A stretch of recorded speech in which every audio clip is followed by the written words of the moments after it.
The thing that Mahmoud Khalil was trying to do and is trying to do is something that I did and many of us did when we were students. Like my university successfully did what Mahmoud Khalil is trying to do: get the university to divest from an institution, from a nation that they feel is contributing to oppression and pain. In the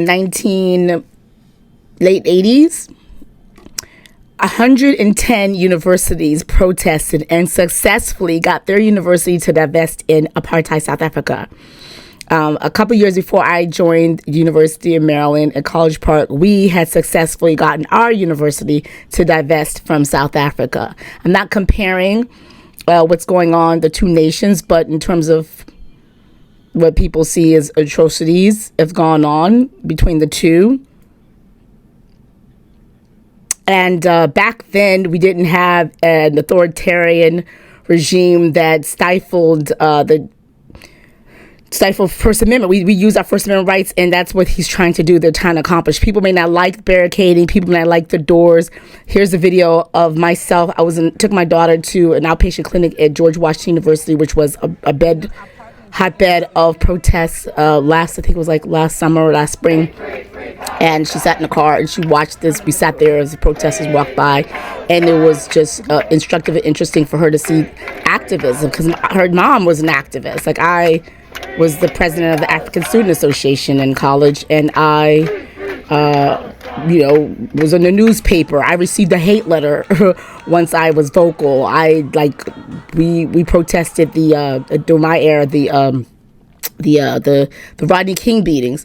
There was other things we protested. We hit the sheets of Route 1. That was all part of just life and just college life. It was just, we had our voices, we raised it, we used our First Amendment right, and we were successful. So I've seen people comment back when I post about Mahmoud Khalil and say, well, I disagree with you. Someone said this here. I disagree with you because he did all this other stuff. But everything he did was, whether I don't agree with people being singled out and Jewish students being harmed or targeted or subject to violence. That's not right.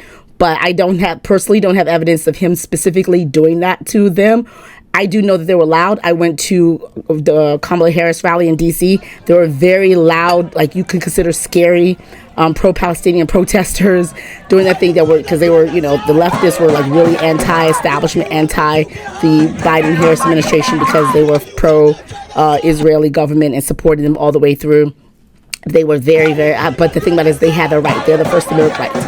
And though some people, some of it seemed like it was loud, that's all part of it. That's the beauty of the United States. We have the freedom of, it can get heated at times, but that's part of it.